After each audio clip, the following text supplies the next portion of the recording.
All right, so this is electrostatic. Yeah, all right, so electro, and then I'm gonna write static like this. Static means stationary. Static means something that is not moving. I get it? All right, so electro, it's more like referring to the electrons, because electrons are charges. So basically, the white part, it is supposed to say charge. I get it? Yeah, charge, static. So we are going to deal with charges. It's electrostatic. Now, there is something they call Coulomb's law. I think you have seen it already. I get it? Yeah, they call it Coulomb's law. All right. Now, already they've given you the formula.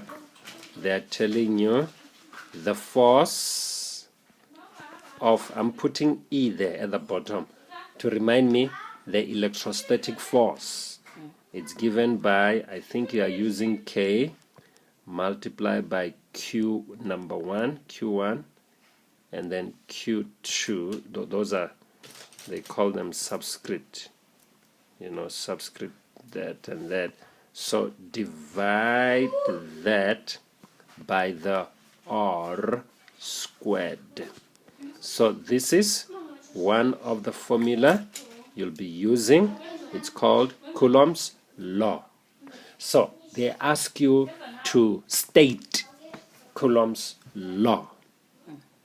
So you can say the electrostatic force between the two charges is directly proportional to their product and inversely proportional to the distance between, the word between them. But with Newton's law, it's almost the same thing. You don't say inversely proportional to the distance between them. You say inversely proportional to the distance from their center. You're using center, or from their equivalent points, actually. Okay, but it's fine.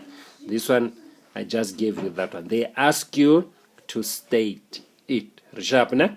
Okay, this is not the only formula. We'll come later to another one. Now, I want to talk about charges. So you have what we call charges, because here you're dealing with physics. So charges can be positive. The positive one are called protons. We call them protons. I'll just write proton. And you can have what we call negative charges, which are called electrons. So we do have neutral ones, but we only concern about proton and electrons. I get it? Yes. Good. So most of the time we use a symbol. We draw something like a sphere, like a round circle, to represent a charge. If it's plus, we can put plus inside of it. And then if it's a minus, then we can put a minus inside of it. Okay. They are very small. They are very small. Okay. Now, what they tell us, they're telling us that like charges, the charges which are exactly the same, like charges, they do what? Like charges repel each other. So I'm going to write it in a way so that it stays in your mind. They repel. So, which means if you take a positive and a positive, they will push each other away. So let me just draw a picture here, and then I'm having a positive charge, I'm having another positive charge, so they will push one another away from each other. Even if you were to take a negative charge and another negative charge, they will push each other away. They will repel. That's what's going to happen.